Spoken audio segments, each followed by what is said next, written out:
all for being here. We're going to do a kayak presentation. This is kind of long overdue.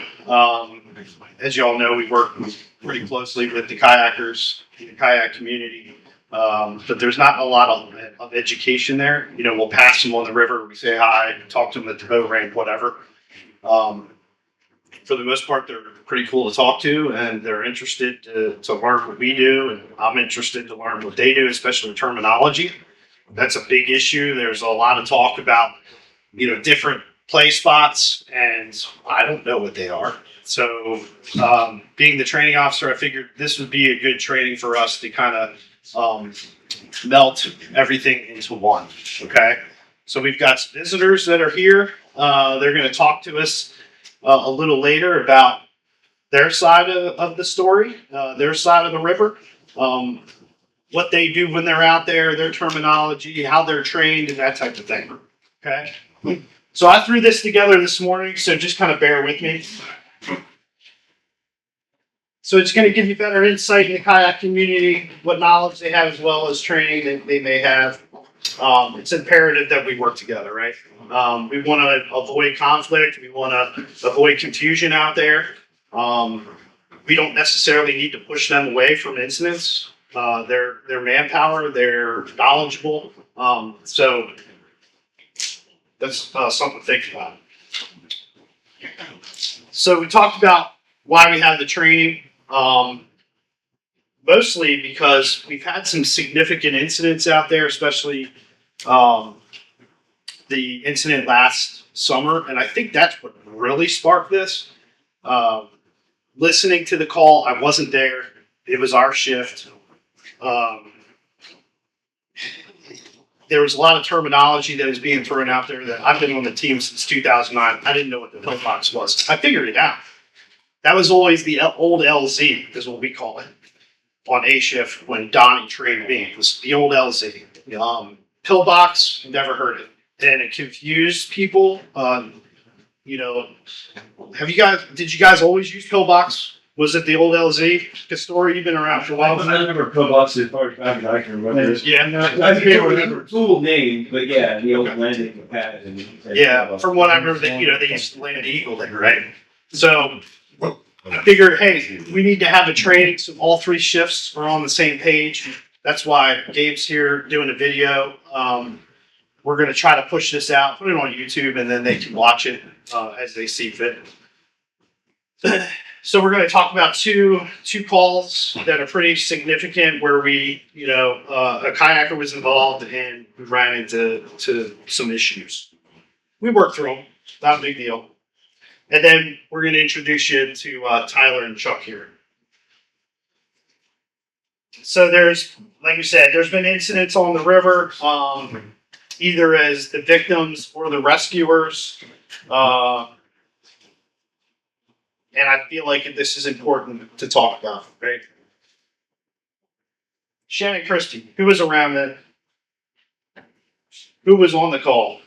Rashad? He's not raising his hand. He was there. So that particular event was on July 11, 2013. I was working overtime with Jeff Lewis, who is now passed. We were working overtime together on, was it Medic 309 back then? We got dispatched around 15:45 for kayakers in distress. Somebody was at the overlook. They saw red kayak overturned and no kayak there. So Jeff and I get on the Alpha boat support. No, we were on the Bravo. I think you and Captain were on the Alpha, right? Yeah. We got down to Anglers. The captain, I thought he was going to go out on the boat. We're ready to launch. And he's like, no, you and Jeff go. Okay. So we hop in the boat. We're going up to Anglers, or up to Great Falls. Not a whole lot of information was getting passed to us except, you know, a kayaker overturned. And then there's a possible second kayaker on the Virginia side. As we're getting up there, we run Odeck Rapids, look off to the left, park rangers flagging us down, and there's an obvious kayaker with him. So I'm thinking, oh, that's our victim. Cool. He, he swam out. And he is frantic telling me that the girl kayaker, who was Shannon Christie, was missing. Okay. Well, got him offshore, got him to the little eddy there. We kind of pull into that eddy below the five fingers. You guys know what the five fingers are? I didn't know what the five fingers were. He's like, the five fingers subway, and he's yelling all this stuff, and I'm like, what the hell is subway? I don't know what that is. So we kind of pull into the falls there on the right side, and the five fingers are different waterfalls, and they can explain that a little bit later. But each section is a little different. So we kind of pulled in there, and as we pulled in, I saw her helmet, throw bag, and I think her PFD you pulled out. Can't remember. You did. Did we pull a PFD out? It was kind of in that little whirlpool there. So we pulled that stuff out. I'm like, oh shit, this is not good. So we just kind of pulling there. I'm like, I don't know how deep it is here. We didn't have sonar. We didn't have any of that stuff. And we don't train up there, right? We never train above the falls. We run our boats up there, and that's the end of the story, right? We run back down. We're very good at that. But this call she was coming down the falls. Where is she? Is she, did she get kicked out? Is she down Oak Deck Rapids? Is she, down near Lockheed Islands? Or is she stuck somewhere in here? We had no idea. Well, this guy, he is frantic and he's yelling. He's like, I'm sure she went in subway. I'm like, okay, tell me where this subway is. So we go up to the one, and I have a video of it. You'll see. The water kind of comes down, and then there's a ledge. And it looked like she tried to swim out, got sucked into that feet first, and then obviously didn't get popped back on the other side. She just got held down there. So she was from South Carolina, I think. Yeah. South Carolina. She was up here to run the kayak race. Came up early, a couple days early. She met up with a couple kayakers. Kayak Great Falls a lot. They showed her the ropes, and just happened that CBS News was there. HBO Sports. They were there doing a segment on it. So days prior, she knows what she's doing. She's pretty confident. You'll see in the video, the interviewer, she's very confident. She talks about swimming, getting out of the kayak, and that's probably what happened, right? She was heading down, knew she was in trouble. Looked like she tried to swim out of it. It got caught. So we don't know if she took her PFD off or if it got sucked off or what. So like I said, she was 23 years old, been practicing making runs prior, and she took the subway. All right. This is the video. It's a couple minutes. It's worth watching. Some of you have seen this. I show it a lot.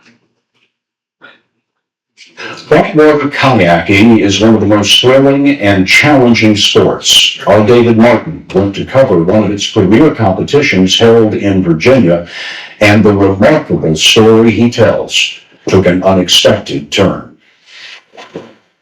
Each summer, the Great Falls of the Potomac attracts some of the country's best kayakers for an annual race. This year, 22-year-old Shannon Christie came to take on the men who usually dominate. How old were you when you started kayaking? Almost 21. She's already run some of the most extreme whitewater on the East Coast, but she's never been here before. So you take up the sport when you're 21, and you're going to run Great Falls 3 years later.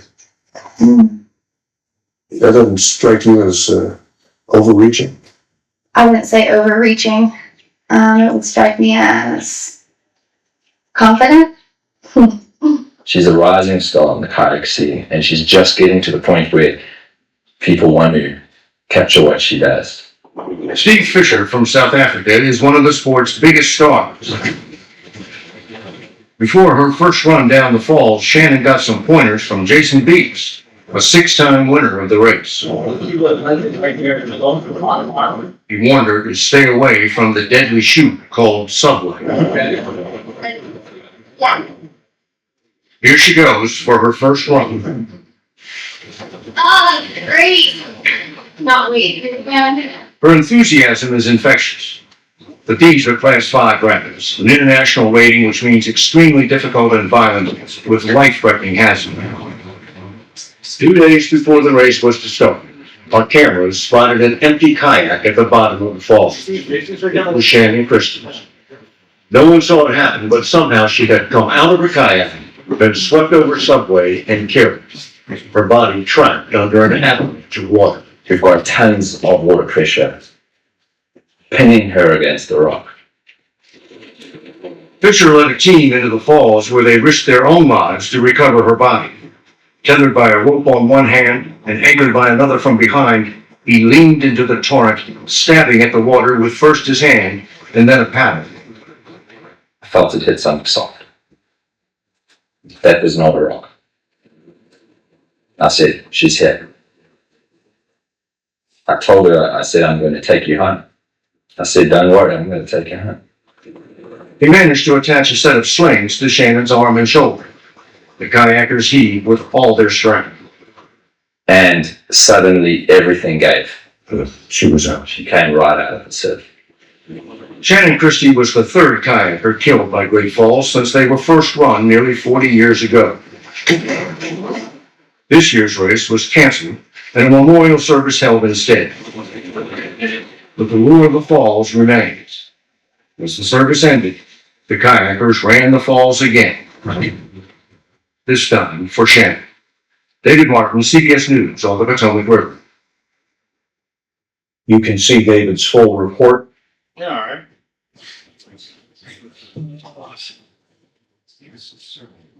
14 walking guys in this thing. What's done?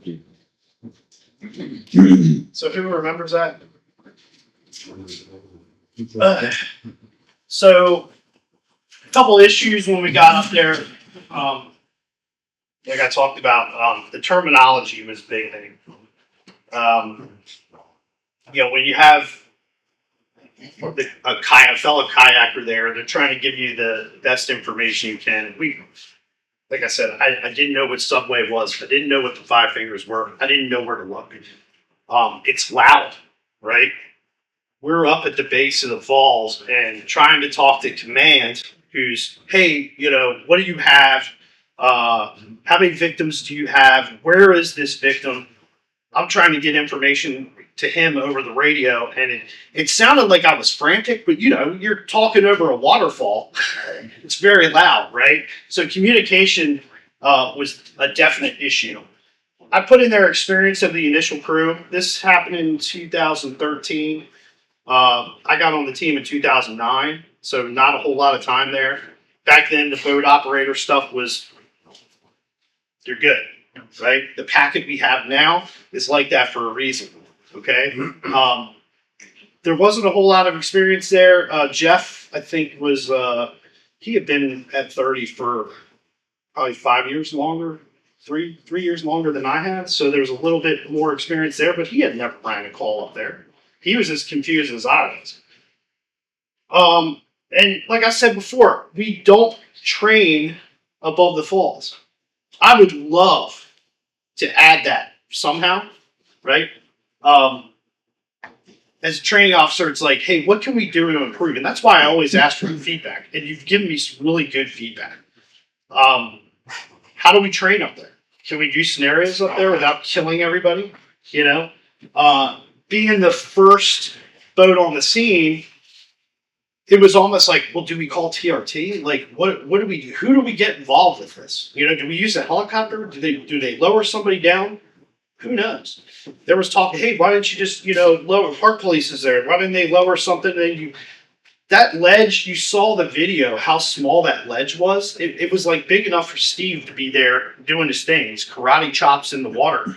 And luckily he was able to hook her. Can you imagine if we would have gotten more firemen? Klutzes on the, I can get her. Then you're off into the river, and then we got more victims, right? So it's like, hey, I'm gonna let him do his thing. He's from South Africa. He was in the Congo, I think, that year, in a whirlpool. The guy was amazing. He was like, hey, I'm going to let him do his thing. If he knows where she is and he's got a good idea how to get her out, I'm going to let him do his thing. And that was an issue going up there. There was another officer who wasn't a boat operator yet, but he was like, hey, you need to tell these kayakers that they can't go up there. And I'm like, you can't go up there. And they paddled up the rapids to get up to where she was. So I will tell them they can't go up there, but I'm not going to like, you can't go up there. It's like, hey, they want to help. I'm going to let them help. That's the way I felt about it. And I think that a lot of us would do the same thing, right? I felt like there was a lot of knowledge there. I think Steve had his own gear. You saw all the ropes and the webbing and all that kind of stuff. He threw that together in no time. We kind of acted as a safety boat. It was like, okay, we're going to let them do their thing. I think there were some issues downriver. Rashad ended up coming up with us, but they had issues downriver. They were doing a search down there just in case. Fairfax had an issue getting up there initially. So it was kind of a shit show for a little bit. But getting boats up there, I think we had one initially. We were kind of like a safety boat. That way, if she did come loose, we could grab her, or if somebody fell in the water, we could grab them. But it was after a little bit, it got stabilized. Okay, she's in here. Okay, now let's work on getting her out. Everything just slowed down. It's a recovery. There was still a lot of anxiety, I'd say, on the radio, especially with command, trying to take control. The battalion chief at the time was on the radio a lot, just trying to get control of things, and it was already under control. It was recovering. So don't let that dictate how you recover, okay? And you guys did it last year. I think you did a phenomenal job with, hey, this isn't a rescue, this is a recovery, unfortunately. So, hey, let's slow down. Let's not kill anybody and come up with a plan and get it done. And I think that's important for future events. Yeah, this is amped up. This is kind of sucks, right? You got a fatality up there. It's part of our job. Let's slow down. Let's come up with a plan. Let's brainstorm together and come up with a plan, right? Back then, we weren't as accepting. It was like, hey, this is what we're gonna do. Chief, who's not on the river team, says this is what you're gonna do. Okay, that's what we're gonna do. Sounds good. So we assisted with the recovery, and I put in there was a little bitterness, and we were talking about this. I had heard a lot of call it flack from there was early social media. A lot of the media was negative towards the fire department. We didn't do enough. Why did you let members of the public perform the recovery? That type of thing. And then we're going to go into the Little Falls incident. But does anybody have any questions about that? Hey, real quick. Yes. Chuck said 10:30 is the time he's got to go. Okay. Yeah, we'll roll through this real quick. So Little Falls, no other questions? All right. And just to summarize there, I felt like after that incident, we needed to have a relationship with the kayak community. I felt like, hey, this is really important. Why aren't we doing this? We never did anything. We used to go up and be standby for the races. We and did. I remember that happening the last couple of years. It was going to happen this year if it wasn't still. I mean, we used to enjoy doing that. Yeah. We were in disconnect for getting an invite just to be standby for the races, but I still think that should happen Yeah. It did get canceled a couple years ago. this year. Yeah. But yeah, good points. I mean, I looked forward to that when I would go. I thought it was cool watching them race. And just having that conversation while we're up there with those guys when they're coming down, and they were, they'd hang out in the eddy there and you just talk to them, So I think, like I said before, this is long overdue.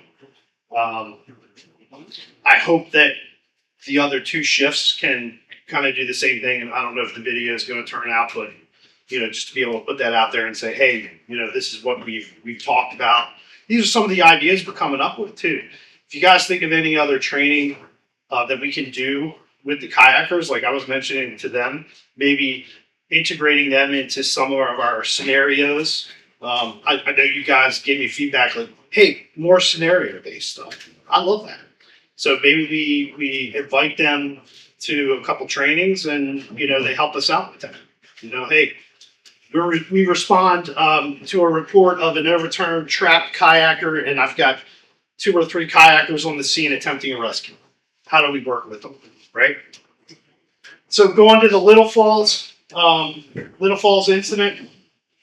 That was last year, September 17th, I think is what we figured out this morning. We were dispatched for a kayaker trapped under the water. My understanding, and you guys can correct me if I'm wrong, but it was a college group. Is that right?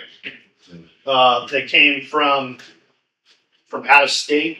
And the report that I read from another kayaker that was on scene was they didn't map out the area. They didn't kind of walk the area and see where all the obstacles were and all that kind of stuff. And I think that was a big deal, right? Terminology was a big one. We talked about the pillbox. I'd never heard that before or on the radio. I figured it out. Figured out what the pillbox was. But when you have a battalion chief sitting in the parking lot, does he know the distance between the pillbox where you guys were initially and the victim location? He could look at it on a map on his phone, on a computer, but he didn't know what the terrain was like that you guys had to carry the boats and launch and all that kind of stuff. We found out that the victim was actually in DC, right? Right there on the line, pretty much. We didn't notify them until later, I think. You guys can correct me. Nick, I'm going to have you talk here in a little bit, but were they notified right away? Yeah, they were not. Yeah, it's just, Bloodborne asked me if we wanted anybody else, and I just asked for the former memory votes, and by the time it got to thinking about DC, we already established that it was recovery. We just needed the memory votes. Right. In hindsight, we should have notified them just jurisdictionally. Yeah, I think you know where we were either. I mean, we were on the line. Right. We actually tied the rope. If you go by Google Maps, we tied the rope system in Maryland. And she was and lowered them into DC. That's how the line works.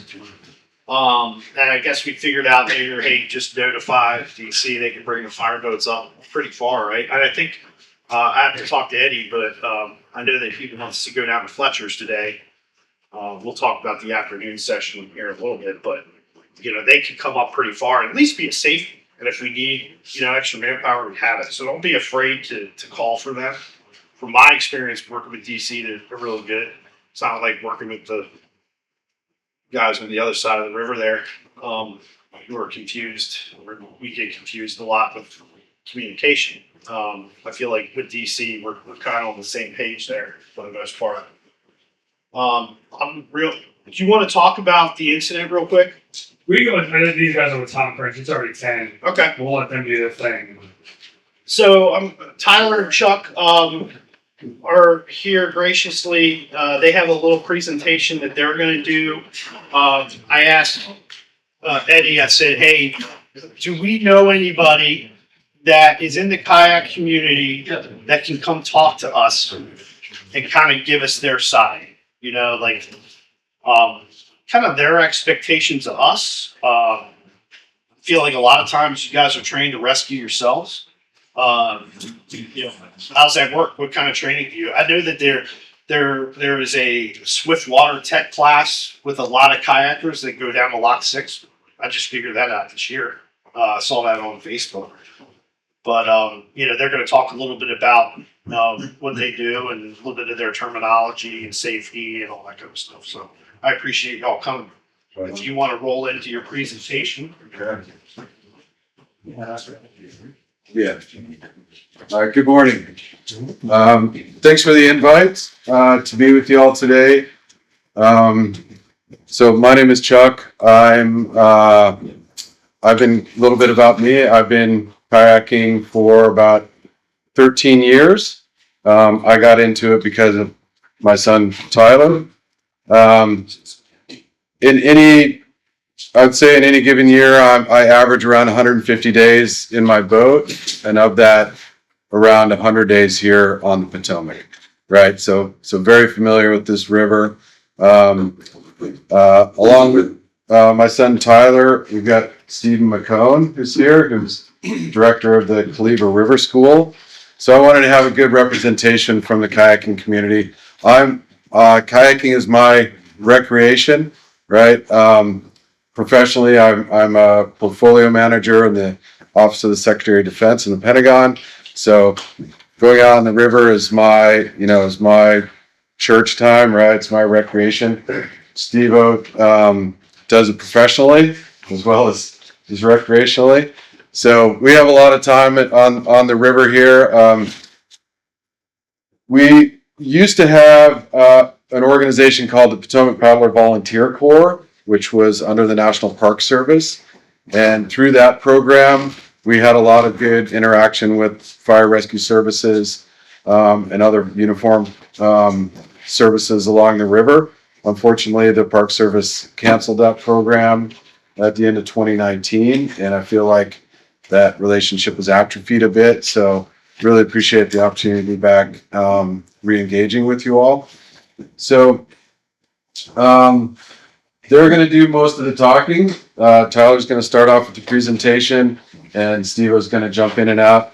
The one message I would leave with you is that kayakers are not cavalier about what we do out on the river, right? Kayakers, and when I say that, I'm including all whitewater paddle sports, including stand-up paddleboarding, right? I mean, we're well trained. There's a progression to what we do. In terms of our kayaking skills and our swiftwater rescue skills.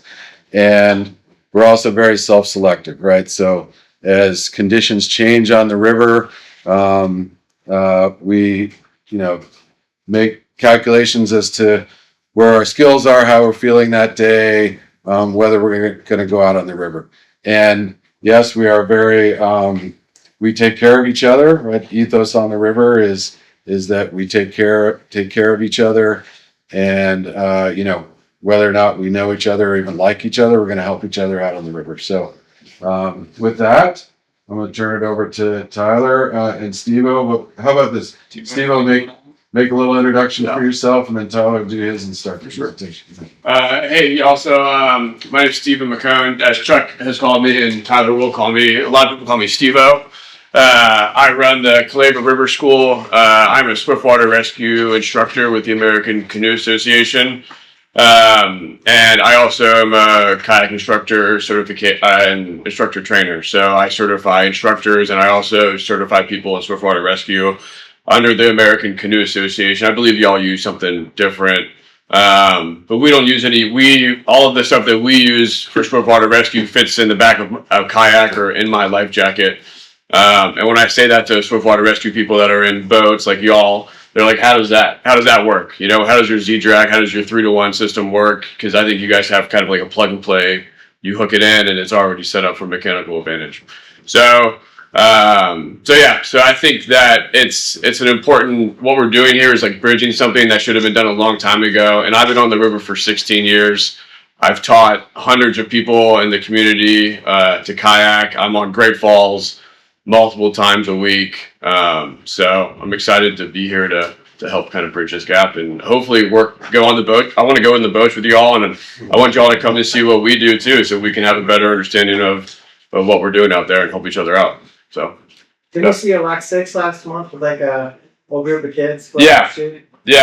I'm there pretty often. I'm on the river. I'm on the river 200. Chuck said 150. I'm on 200 days. I'm teaching most of those days on the river. So it's my home for sure. Not to inflate his ego too much, but I also want to add that Caleva is probably the largest commercial operation out there on the Potomac right now.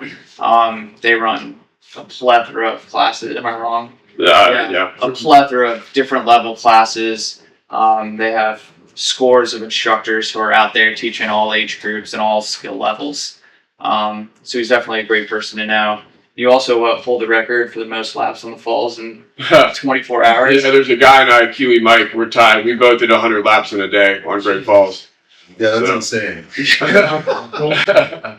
That's self-support too. That's Right. paddle Carry down, on. carry up, paddle down, carry up, multiple laps. Yeah. So hold the record, you can't have Sherpas carrying your boat. No, you gotta do it self-contained. That's my motto on the river, self-contained. And that's kind of like Swiftwater Rescue for kayaking. We're all like, we're self-contained, you know, it's like us and we have you guys on the river that can help on the Potomac, but sometimes in deep canyons, it's really just us out there to help each other out. So, yeah.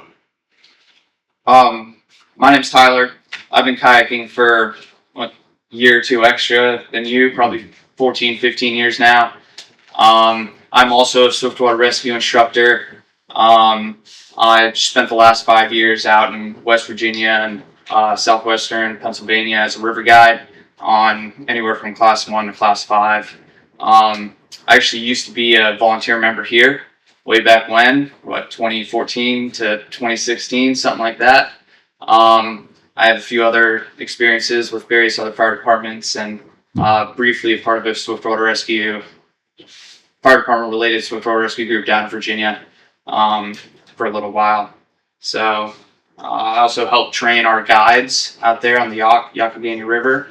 So I paddle sometimes. I want to stay up a few more days on the water a year than both of you guys when I'm healthy. Just being out there where I used to live, there's a plethora of world-class rivers to go out on. Right now recovering from ACL surgery and labrum surgery, so been off the water for about 4 or 5 months, but hoping to get back in a few weeks. Questions, comments so far? But before he jumps into this, you see the logo up on the screen there is the Great Falls Foundation. So I'm the president of the Great Falls Foundation. We were created initially to have an enduring platform for the Great Falls Race. We've grown now to having a national presence. We run this year we had 21 races across the country. The Great Falls Race is still our marquee event. But I wanted to point this out because, first of all, we run the Great Falls Race and a number of other races on the Potomac, but also because we've been talking internally about rebuilding that Potomac Paddler Volunteer Corps to have that kind of presence out on the river. And so we're not sure what form that might take, but for sure we have built in there collaboration with the fire rescue services. So as we go along in developing this concept, we'll look forward to interacting with you all. All right. Sweet. Do you have to head out? I can be around for a few minutes, yeah. All right. Sweet. Yeah. Tagging the DMV, I was going to talk about Falls Foundation. I'm also a race director for them and help out. As I mentioned earlier, we canceled the race this year. That was actually my decision to cancel this race. We walked out on the falls and saw 40 foot trees floating down the river and decided this is not a good idea. It's fine. It happens. You know, we consistently deal with varying conditions out there on the river. I like to call it a dynamic work environment. We have to make those decisions all the time. I would say some of the most courageous decisions that we make out on the river is not to get out on the river. So, yeah. So yeah, our goals, just familiarize you guys with the paddling community. We'll talk about different sections of whitewater, the different play spots, the different river levels in which we go out and use those play spots. Also talk about common rescue gear that paddlers carry with them, and just the different gear and types of boats in general that you'll see out there on the river. Like these guys have mentioned, we do a lot of swiftwater rescue. It is a big topic in the paddling community. So we'll talk a little bit about that, how we're trained, how we communicate on the river, and the different events that we have out there on the Potomac.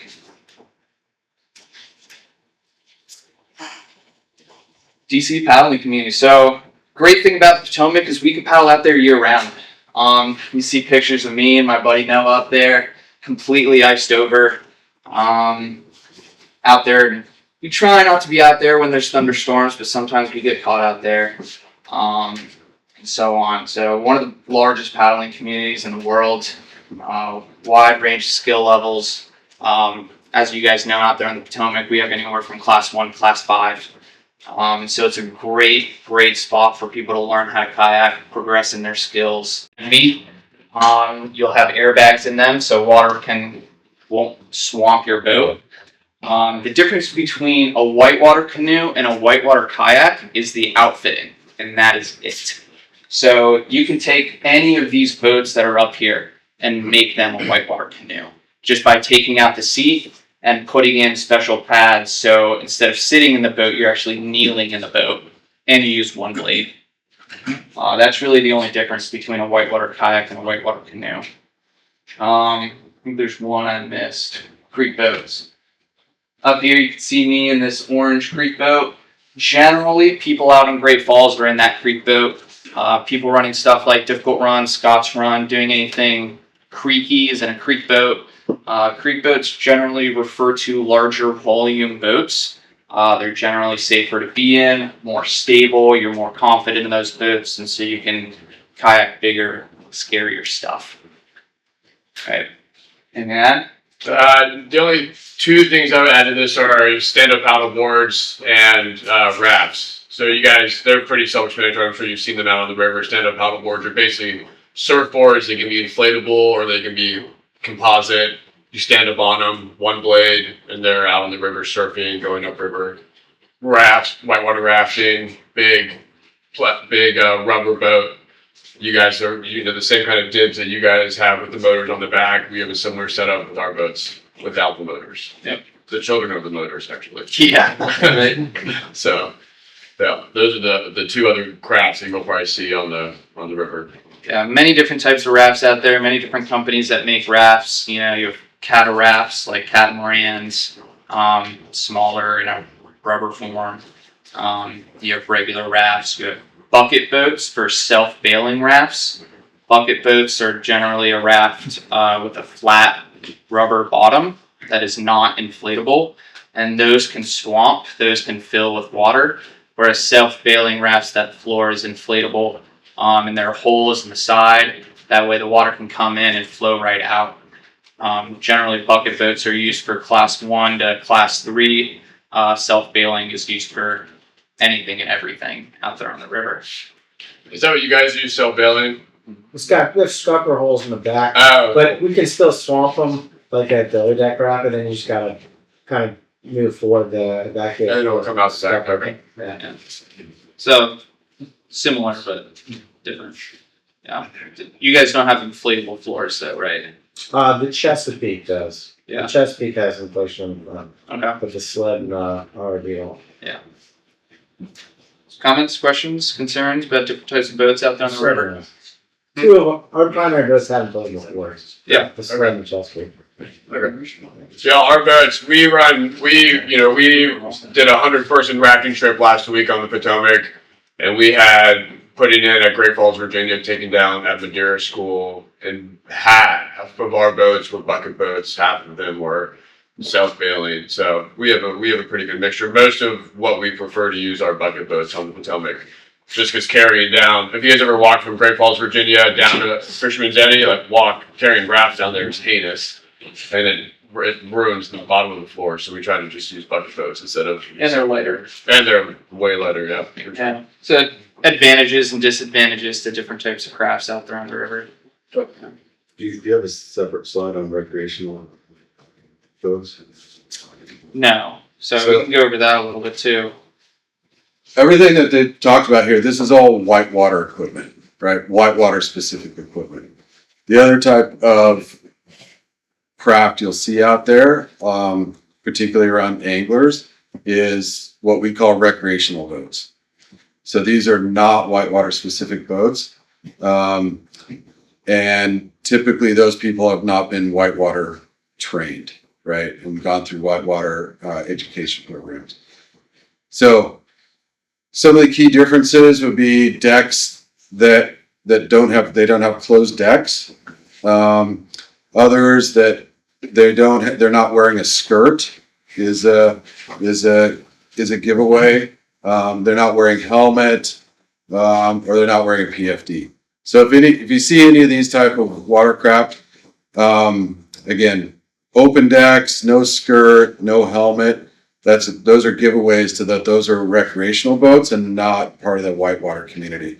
So I want to be clear on what we're talking about here is going to be the whitewater community, but you will encounter, particularly around anglers, Fletchers, those, if they paddle upstream. right, too. as those more kind of recreational type of craft. So Yeah, and you'll see a lot of those too, because you all train up at Riley's Lock. I see all up there. You'll see a lot of recreational crafts going down Seneca Breaks, the George Washington Canal. I don't even know if you use those terms, but it's essentially boats that you buy at Dick's. You know, those are all the recreational boats, is what we call them, and they can be sit on tops too. So sometimes they don't have a deck, and you can actually like see their whole body on top of a boat. It's also a recreational kayak. So. I think one of the big differences structurally for recreational kayaks versus whitewater kayaks is you generally will not see whitewater kayaks with a keel going up and down the center. Our boats all have what we call rocker, which is that, you can see it on this half slice here, that kind of U shape. Yeah, just like comes up in the front. And Here. And that allows us not only to rock over the waves, but it also allows us to pivot a lot more easily than those rec boats. Those rec boats are with that keel designed to go in a straight line, not designed to pivot on the waves. Skirts. You see in this orange boat right here, I'm wearing a skirt, and that basically protects the boat from getting swamped. If I flip over in that kayak and cannot roll myself up, I can pull that skirt very, very, very easily and get out of that boat. It's significantly easier to take the skirt off than it is to put it actually on the boat.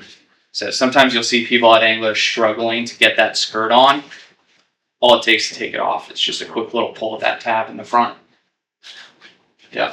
That's important to note that there's a lot of misconception about what the skirt does. Skirt just keeps the water out. It doesn't hold the boater in. Right.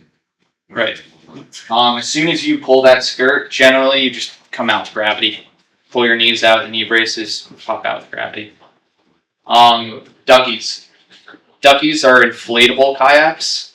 So they have the same general shape as kayaks. Except you sit on top of them. You're not in an enclosed kind of space. They're inflatable.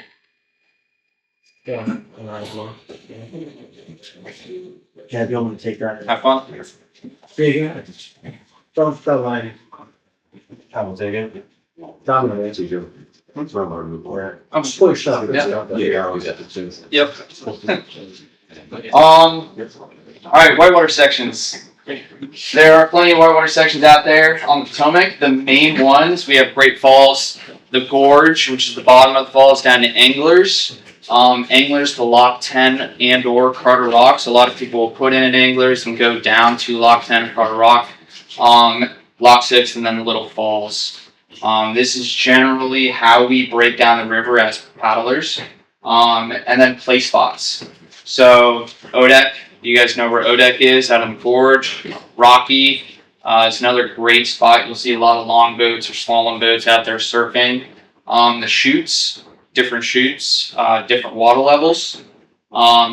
Offutt, which is below Anglers, in between Offutt Island and the main shore there.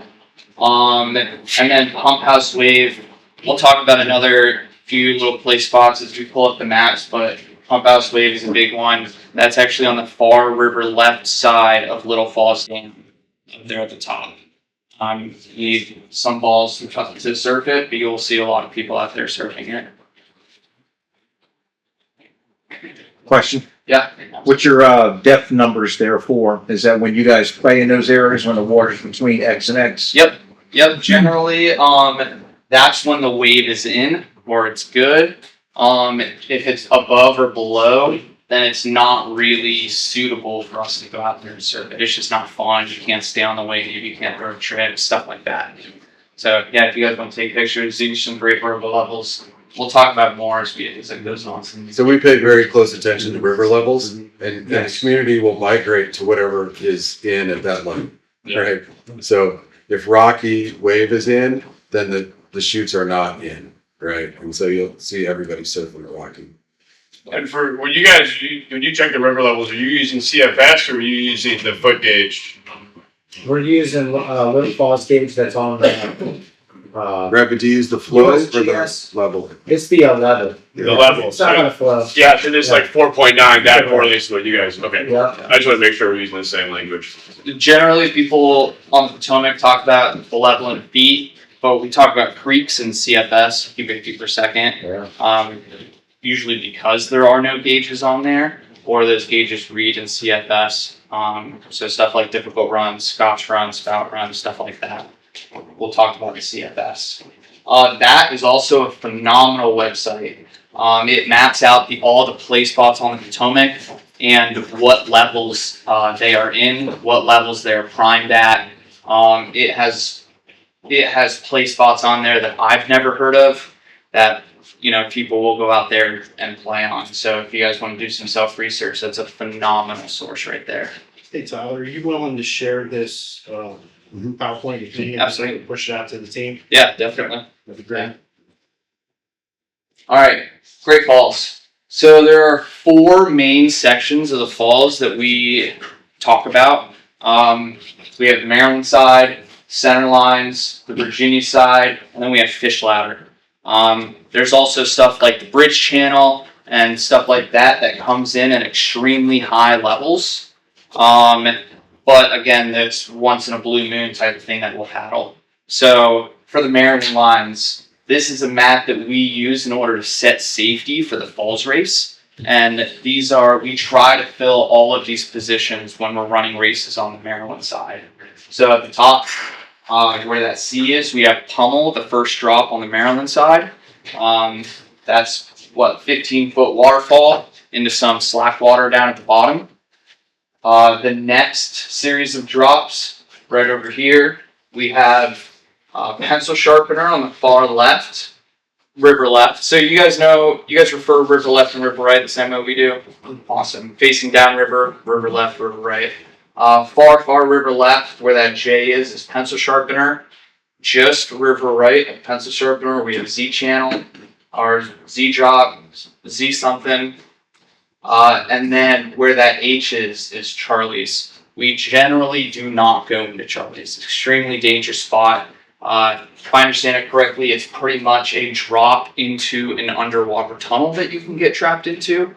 I think only 50% of people that have gone in have actually come out. So there's a video or two out there of higher flows where some people have run the left side of it. I can count on one hand how many people I know who have I've run it. maybe 2 hands. And then the last drop right here is Horseshoe. At different water levels, we run different lines on Horseshoe. That's one of the more spot that gets a lot of people stuck just because of that horseshoe nature of the hole. It is difficult to get out of it if you get stuck in it. So we keep a pretty close eye on that. Fortunately, if you swim out of Horseshoe, you're generally pretty good. You just have some slack water, maybe some rocks to bounce off of. But it is more safe to swim out of there than the other spots up on the Maryland lines. Yeah. Anything to add? No. What's slack? When you say slack water? Slack water, yeah, it's just some light moving water between the rapids or between the features. Yeah, absolutely. Have you guys ever been up to Great Falls? like I mean, like when you say get out, like walked around and seen like the stuff between the rapids. We should take you guys up there. Let's do that sometime. But that's kind of what I was talking about earlier. Is we don't go up there. Yeah, It would be nice to give it to y'all and kind of If do you a can take tour, your- or whatever. If you take your boats up to the base of it, then we can show you how to hike around. Yeah, you can walk right up here. Yeah. You can get all the way around, and then same over here. You get all the way up. Yeah. So So like that's a good point because during the falls race over the years, I've taken just boats from Fisherman's Eddy right there, that spot you showed, like river right of P, and just passed the boat off to somebody who's Yeah. getting up there. But yeah, I didn't realize you could walk all the way up to sea for that. yeah, Yeah, so you could either, to get up to sea, you can either come all the way up this river left side, which is not the easiest way to go. Generally, what paddlers will do is they'll take out right at P, hike up this rock formation, put in at B, ferry across, get out at D, and then hike back up in order to run laps on the Maryland side there. That's generally the easiest way we kind of do it. For Center and Virginia over there, this massive island, we call it the Flake. this here. Yep. This is called the Flake. Yep. So, do you guys have a name for it? No, that's. I mean, Probably. it's in our U.S. Park Service map. That's what they call the flake there too. Yeah. If you hear kayakers referring to the Flake, and that's where a lot of paddlers like to hang out. That's what they're talking about. It is also not the easiest hike out there. I mean, we're almost rock climbing parts of it with a kayak on our shoulder. So generally that's a pretty common place people might get injured or fall into the river or something like that. You want to talk about center lines real quick? I don't really have a great Yeah. about that. Center lines, I know it well.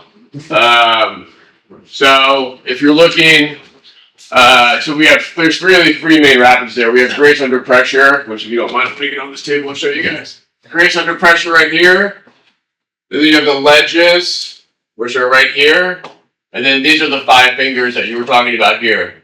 And the five fingers, if you think about it, if you look at it from your view, it's like the thumb is here. That's twist and shout.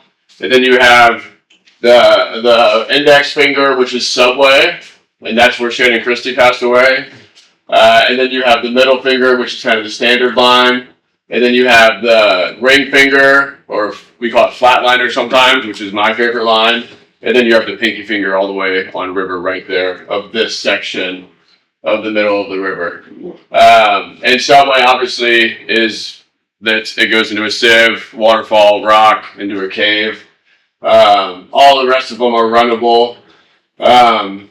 Something to know about with the fingers, and this is true for pummel too, is that, there's always the possibility of ending up behind a waterfall, which is something that's scary, and it's a really hard thing to get somebody out of. And those are the two spots where that can happen on Great Falls, is where you can end up behind the waterfall. We call it behind the curtain. And, as you guys, like, there's water coming in, there's a rock. It's hard to get out of that as a kayaker. There's a boil line. There's a boil line. Yeah. There's that. Yeah. Breathable space behind that. It depends on the level for sure, but there is breathable space, and there is a ledge on the fingers that you can stand on. And there is at lower levels on Pummel, which is the first waterfall on the Maryland side.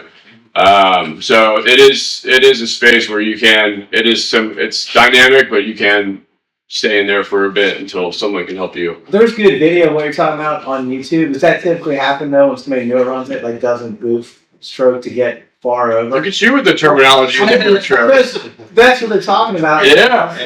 Yeah, so it isn't very common. I've been on the falls a lot, and I've only seen it maybe 3 times, someone going behind the curtain. I've never seen it. So it's not a very common thing. There's a good video on YouTube I can pull up. Yeah. For like 10, 15. Is it the one in Mexico? No, it's right Oh, it's right here? It's fingers. Oh, okay.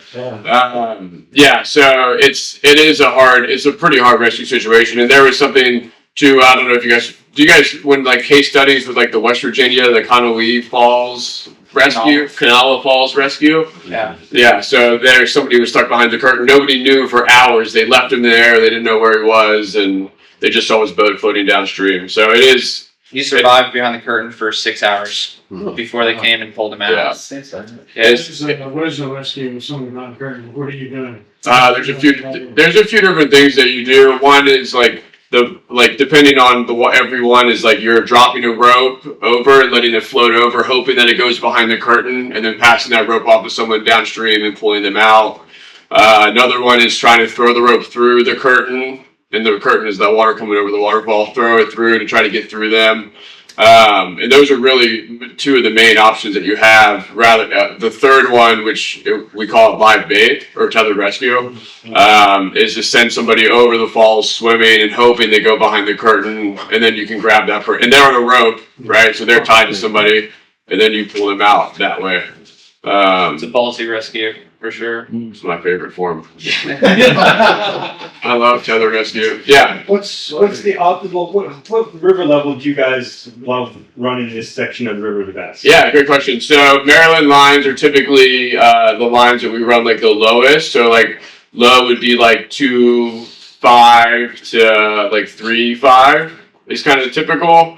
And then Virginia would be is kind of the same, although we run that kind of at a higher level to like 4.2. And then center lines is when it comes in at like 3.8 to 4.2. And then you talked about the fourth line, which is fish ladder. And fish ladder really goes up to like 6 feet and kind of dies out around 2.8. So we can write this stuff down. I think you guys have It's all on here. It's all in here. Yeah, Okay, cool. It'll all be on here. Yeah. Oh yeah, here we go. Virginia. So this is Virginia lines. You can see 2.5 to 4.5. So yeah. Yeah, you want to talk about Virginia lines? Sure. Virginia lines also really great. So we've got the first drop is U-hole, which is kind of here between the K and the S and that little bit of whitewater section. That to me is the most hazardous part of it because there's an undercut rock on the left, and also if something happens there, then you've got to swim or make it through S turn, which is that letter A, and then you have the spout here, which is that L. And so U-hole, and then you have A, which is S turn, and then you've got the spout, which is here on the L. Typically, we're running a line on the river left up at U-hole, and then river left to middle at S turn, and then down the right side here at L for the spout.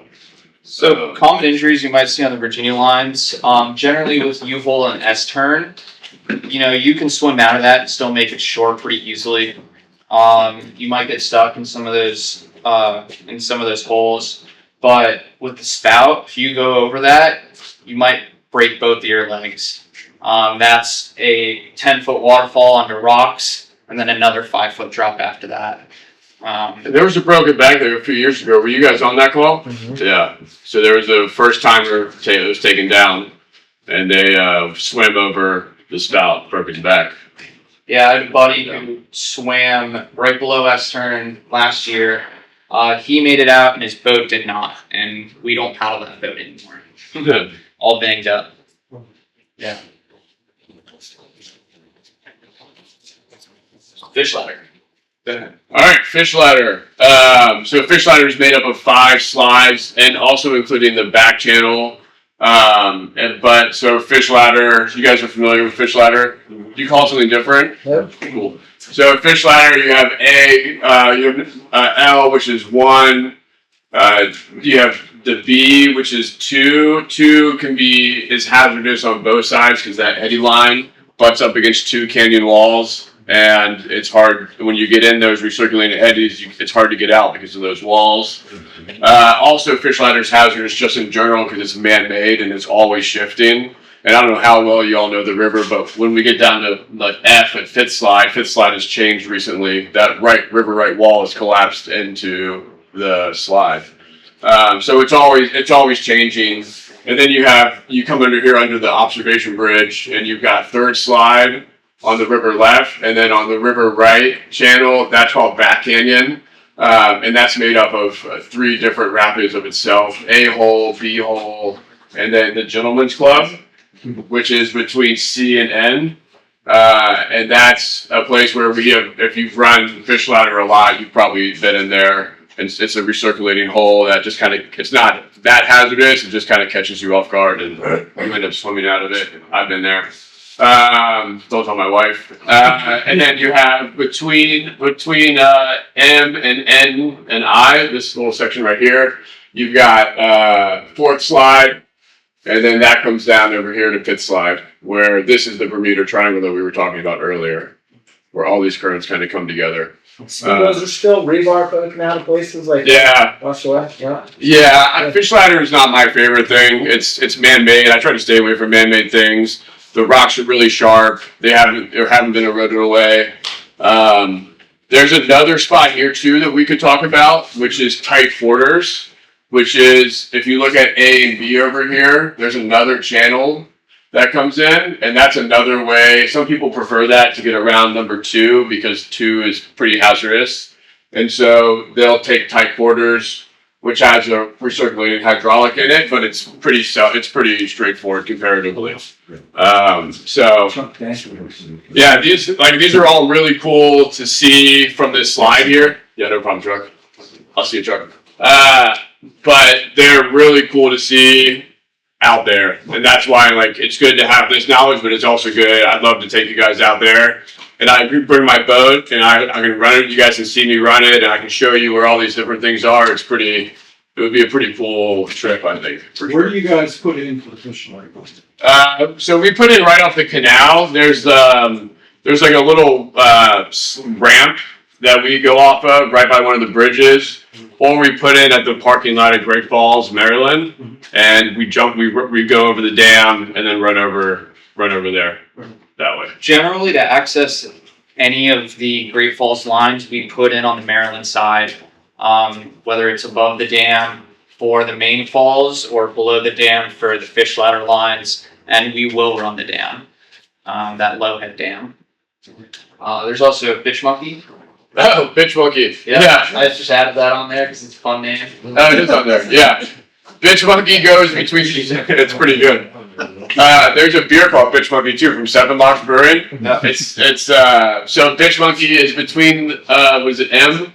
So it goes from between after third slide and into the back canyon. And it's a broken part of the shelf there, and you can kind of go over that. A lot of people end up going over there upside down and backwards accidentally because third slide just likes to set you up that way. And it's, again, third slide super dynamic too, so it really depends on the water level and what rocks have shifted, and it will either push you over there or it won't. It just depends on how it's feeling that day, which is part of the reason they call it Bitch Monkey. So. It doesn't sound good. Yeah, it's not good. There have been a few people who have gone over, and it's pretty shallow in the landing, and they've hit their back, and break their boats. It's not. I think it's a great line when you do it well, but when you do it upside down and backwards, it's not really. That's not the good way to do it for sure. So. Yeah, we had that elderly guy like 72. Tom McKeown. Yeah, Tom McKeown. Yeah, we're both very familiar. Yeah, with Tom. He's a good friend of mine. Yeah, he taught me how to kayak way back when. Yeah. So another line that you can kind of see on this map in the top there is the bridge channel line. You can see a little bit of water flowing down. That is generally run above 5.5 feet, 5.5 to 6.5 feet. So that's one of our high water lines over there. And this is what makes Great Falls so special, is that in the Potomac really is that you can paddle Class 5 almost every day of the year on different sections of Great Falls. And that's one of the reasons why we all try to protect it so much, because we know at any point somebody could just say, hey, there's no more access here for you, which is, I think, on the Virginia side, there's no access to Great Falls. So we're super trying to get Maryland to keep the access and to not lose it by self-policing and making sure that people aren't out there doing things that they're not supposed to be doing. So are there any restrictions in place for people to put boats in anywhere in this hill stretch? No, and that's been an issue because, down Fish Ladder, I don't know if you guys hear, but there's been tubers that I've just put in below the dam, just thinking they're going to go on an easy float, and they end up going down Fish Ladder, and there's a video on. Well, yeah, then you got the salmon chef and those two kids with the canoe. Yeah. Oh yeah, I actually picked that canoe up front. That I just gave it to Team River Runner last week. But so there is no restrictions, and that's something I've mentioned to the Park Service about putting in something above the dam saying like class 5 below, or because above Little Falls there's a sign, but there's nothing above Great Falls. And I don't know if the sign's going to really do anything, but it's better than nothing. And there have been people who have just gone to Walmart, bought an inflatable tube, and ended up going down Great Falls, and they're lucky. Another big issue we see out there, there are a ton of videos out on YouTube where people will just be waiting in these little pools on the side of fish ladder and will slip and be hanging on by a branch or something like that. There's at least 3 videos I can think of off the top of my head where like James Waldron and those guys way back in the mid 2010s are pulling these guys off of branches in the middle of fish ladder because they just slipped, you know? And the Virginia side is hazardous about too, with people, because you can access Great Falls pretty easily from the Virginia side parking lot. And a lot of times above Virginia lines, there are people in the water, just, you know, they don't know what they don't know. And so we try to tell them, but they just, you know, they just think that they're like, you're doing it, so we can do it too, kind of thing. They don't really understand the difference. Yeah. What about access for us? Are you going to talk about that a little bit? If we do run a call up at the other map, Sure. above the falls, like, are we able to send ground units to the parking lot, and can they make it across at certain levels, or is it like the only way we're going to get up is from the bottom? Yep. So yeah, that's a great question. The only access you have out on the falls, in terms of ground access, is over the bridges on the Maryland side, and then hopping the fence, which is highly frowned upon by, you know, the Park Service. You guys are, I'm sure, a different case. There are several trails if you hop the fence that will get you down to different parts of the Maryland side. And if we go out there with you, which we're more than happy to do, we can show you those trails. Or coming up from the bottom and hiking up the flake or up this little part right here, or Are you talking about the wood fence at the Maryland Overlook? Yeah. Yeah. yeah. We have a lot of people do that every weekend. Yeah. Yeah, there's trails that take you down to Odag and take you right down to Horseshoe. Yeah. Yeah. So when you guys put your boats in to get to the lake, where do you put the boats? Up on the Maryland side above the dam. So Okay. we'll put in, we'll go over the Yeah, way off the map.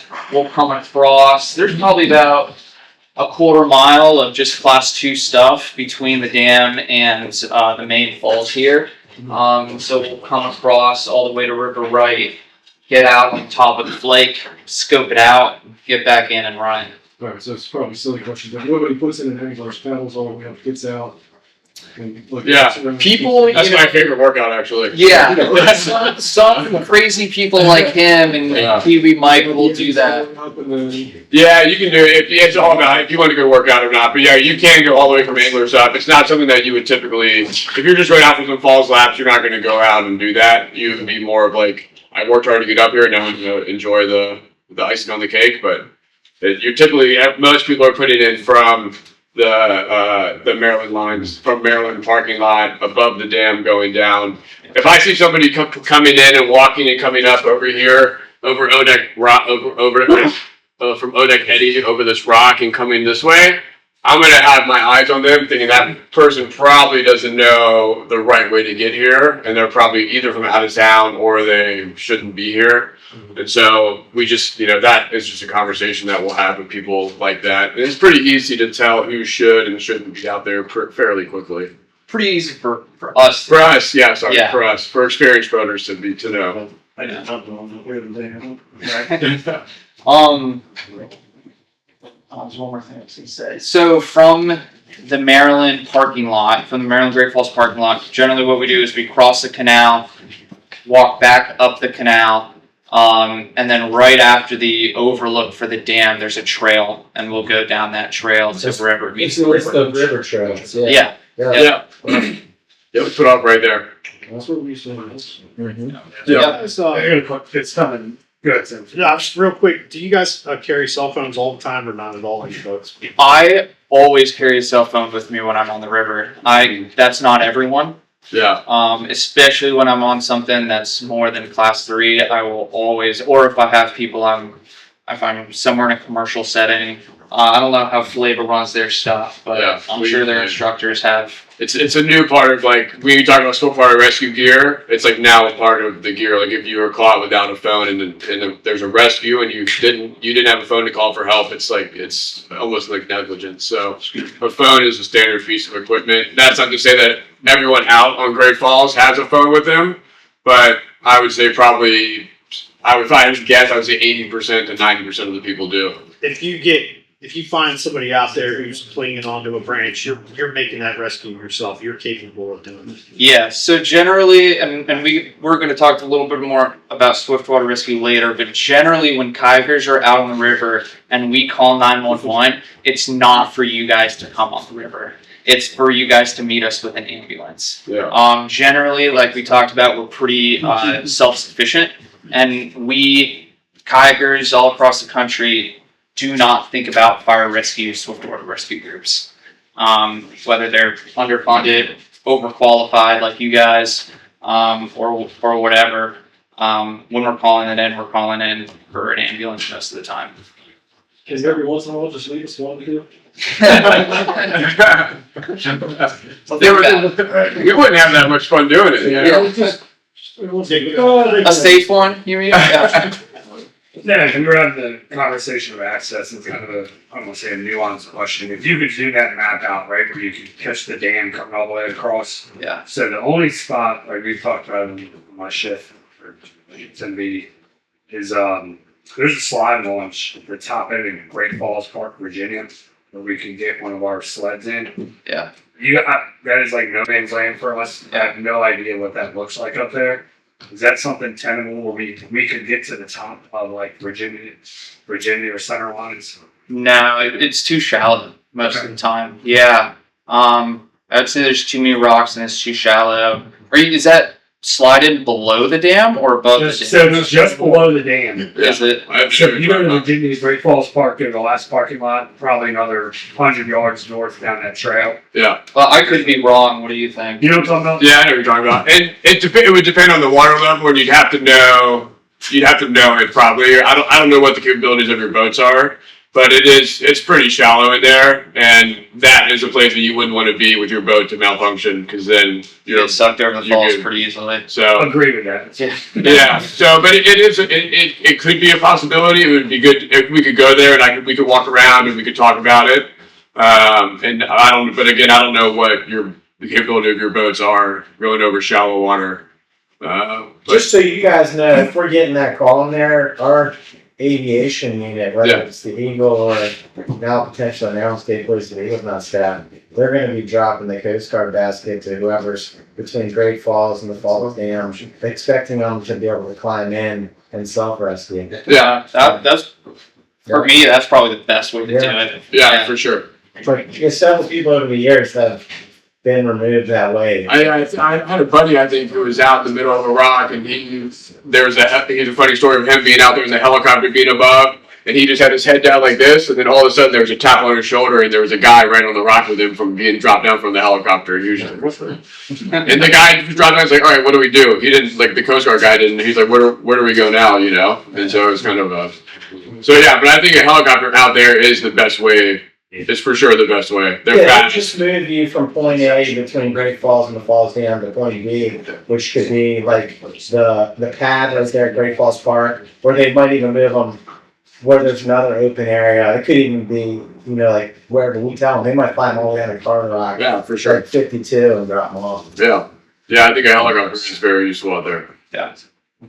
It's slippery out there, and rocks are scary to be out on. One slip and you go in the river, and so helicopter's a great way to access it for sure. Anything else? Or we can just teach you guys all how to kayak, and then you can just go out there and kayak, right? Oh, there's a call that's going to Maryland Great Falls. We'll run the dam. So we talked a little bit about all this already. Generally, when we're taken out of the river for Great Falls, we take out at Sandy Beach. Whether that's, climbing up the rocks between the main river and My finger. Come closer. Yeah. There we go. Nice. This area right here, climbing up these rocks, or if the water level's high enough, just paddling in. And then we'll paddle that little bit of slack water over to Sandy Beach and take out. Yeah. Anything else to add? But where just so you know, I don't think he left, but where this photo ends is kind of like right where the dam is. And so the sled spot that he's talking about is, well, I can't even get over there, but it's all the way to like this top right, where you guys, yeah, top right area on the Virginia side. And you can see, you know, that there are a lot of rocks up there, and it is pretty shallow. So I don't know, that would be something to go out there and look before you bring boats. The gorge, you guys have spent a lot of time in the gorge. I'm sure you guys are very familiar with it. Some of the landmarks that we talk about are, you know, we have Portage, which is right below Odek. That's between S-turn and Odek there. We have S-turn. We have Triangle, Bermuda Triangle. We have Rocky Island. And generally when we're talking about the group of rocks between Sandy Beach and the main flow of the Potomac, we have, if you put on at Sandy Beach, you look to the left, that's called the back channel of Rocky Island. When the river's high enough, if you're standing on Sandy Beach and you look straight ahead, you can paddle through that too. We call that the center of Rocky Island. Or to the right is out into the main flow. So people talk about the different sections of Rocky Island. That far river left is the back channel, center line, main flow. I don't know if you call that something else, but yeah, that's how we'll get out onto the main flow of the Potomac. Either from the Maryland side, from the Virginia side, we'll generally put in at Fisherman's. Or some people will actually hike all the way down and put in right at Rocky and surf there and then take out right there as well. There's a little like culvert kind of that goes down from all the way up top that you can hike into Rocky from on the Virginia side. Yeah, wet bottom. We have wet bottom wave, wet bottom hole. That's kind of on that river right side of wet bottom. You know, there's that island, Rock Island right in the middle there. River right side is where most people play at. River left side is what most people just kind of run. Going upstream, we go up that river right side of it. I guess we start on river left and move over to the river right side. That's how we go up.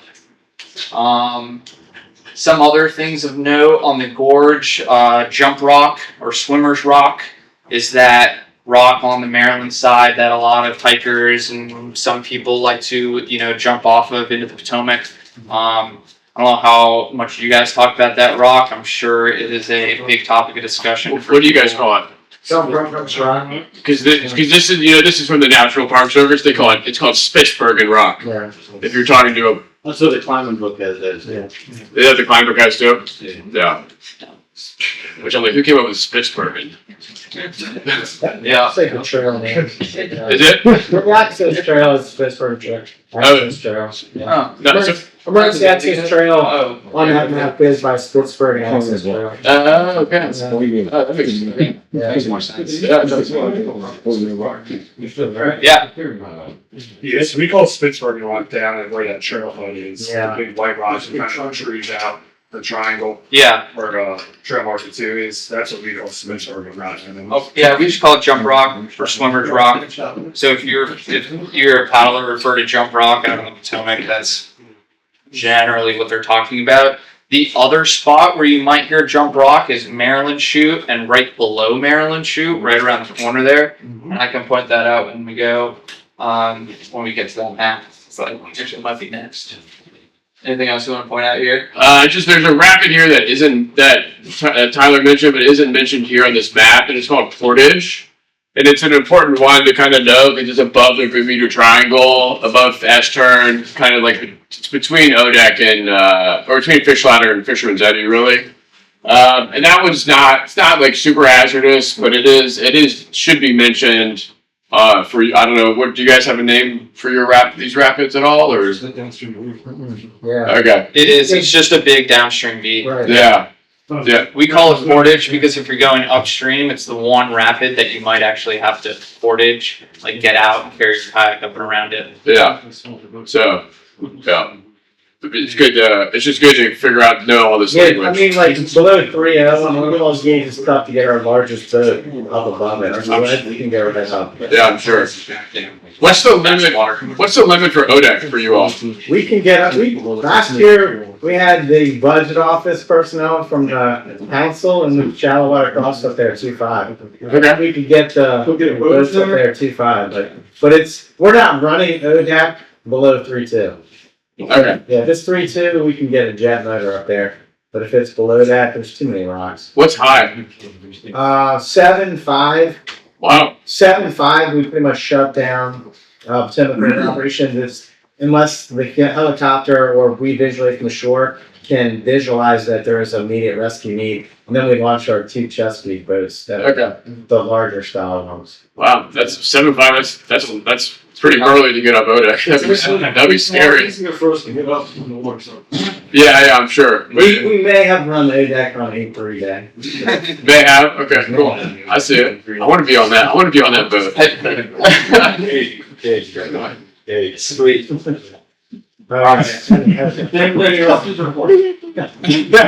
Edit this out. Lower half of the gorge here, we talked about jump rock up there. The chutes, again, you guys are pretty familiar with. Some landmarks that you guys might not be familiar with. Point 59 and Dead Cow. We call this the channel between Sherwin Island and the main flow there. We call that also the back channel. There are a lot of back channels on the Potomac. And when the river level gets to I think it's like 7 feet, 0.59 starts to come in. And somewhere between 6 and 8.5 feet, you'll get Dead Cow. 0.59 is right here. And then Dead Cow is right here, give or take. Into the back channel. Into the back channel, that's right.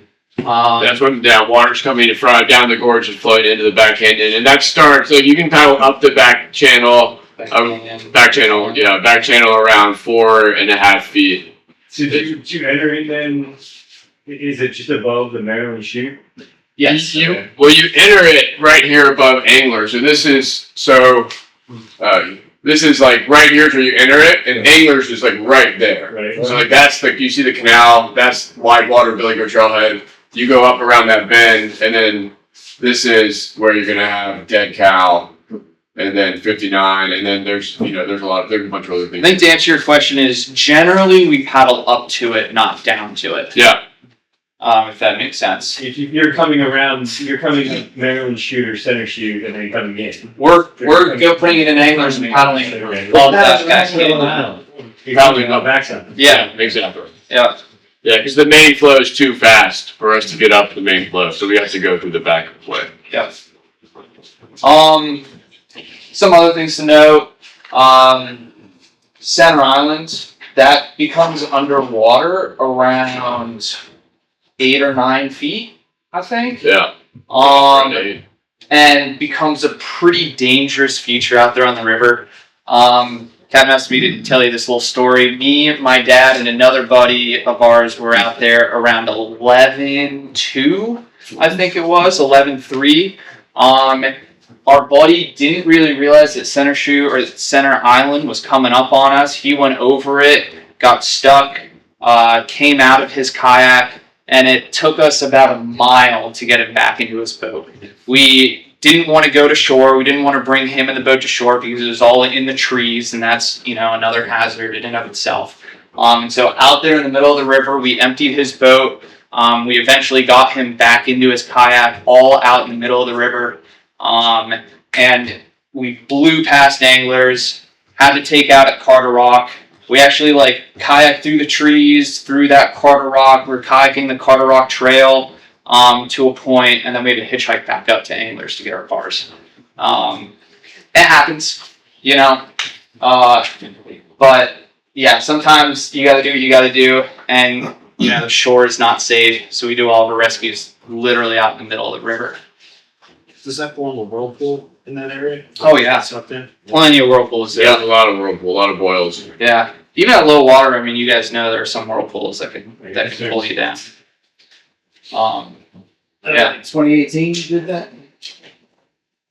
No, I think that was Like 12, 13, right? yeah, Oh, damn. yeah, something like that. I think I was like 13 or 14 years old, I think. Waldron's channel has a whole bunch of good videos running at high water levels too. Yeah. He's got one of the vortex right there above Center Island, and it was crazy. Yeah. Jacob Siegel also has some great videos of different high water lines. Yeah. Difficult Run is something that you guys are also familiar with. A lot of the creeks that we kayak are on the Virginia side, and they go into the Potomac. So we will absolutely kayak Difficult Run. Some of these creeks, other people in the community wanted me to mention just because of how common they are to kayak. After a heavy rainfall. Right, right. So generally with these creeks, you're catching them on the fly. So, you know, it rains. I remember back in high school, it would be raining. We'd have a little group text chain, be like, all right, something's running. Let's go. Leave at the next bell. We drive to all these different sections and see what was in. And generally we have like rock landmarks, like, oh, when this rock is underwater, you can kayak this river or this creek or whatever. Difficult Run is one of the easier intermediate creeks, I would say. And so you get a lot of people going out there who are, you know, just stepping up in their creeking game, go out on Difficult Run and have a good time, a bad time, or some time. I know there are plenty of stories of people actually dislocating shoulders on Difficult Run. That seems like the most common issue that kayakers have out there. I've never seen it. I think these guys are just running it higher than and taking the wrong lines, like Jeff Calhoun and Patrick Kagani. But yeah, you guys know Patrick. What's that? No, I was there for that though. There's a phenomenal picture of him with like right after that happened with him with a big smile on his face and his teeth all over his skirt. I'll send that to you. It's pretty good. If you run Difficult Run, you park off Georgetown Pike and you take out where? Anglers? Okay. Or a lot of times when I run it, I come up from Anglers, paddle up the back channel, and then head up that way to get it from the Maryland side too. Just because Georgetown Pike is such a bitch sometimes. Yeah. Oh, so you'll walk the Difficult Run trail? Yeah. Okay. Yeah. Wow. He's a lot more fit than I am. I like to set shuttle. Yeah. Does Kaleva like frequently ever have like any of your inflatable rafts? Like I know you know the levels, but we've seen people that have no idea and then they have a problem sometimes with the falls gauge level depending right there at James Rock. Do you guys ever have people that don't paddle hard enough and get stuck? What's James Rock? Well, like right where that top of the S turns is, that little hole that forms on the backside. No, we've not. I mean, we haven't had any issues with any rafts getting stuck in there. The one place that we do have issues is at Maryland Chute at like 4 feet. Oh, really? Can 30 feet address that? Because didn't you guys come up and put one of our boats out one time?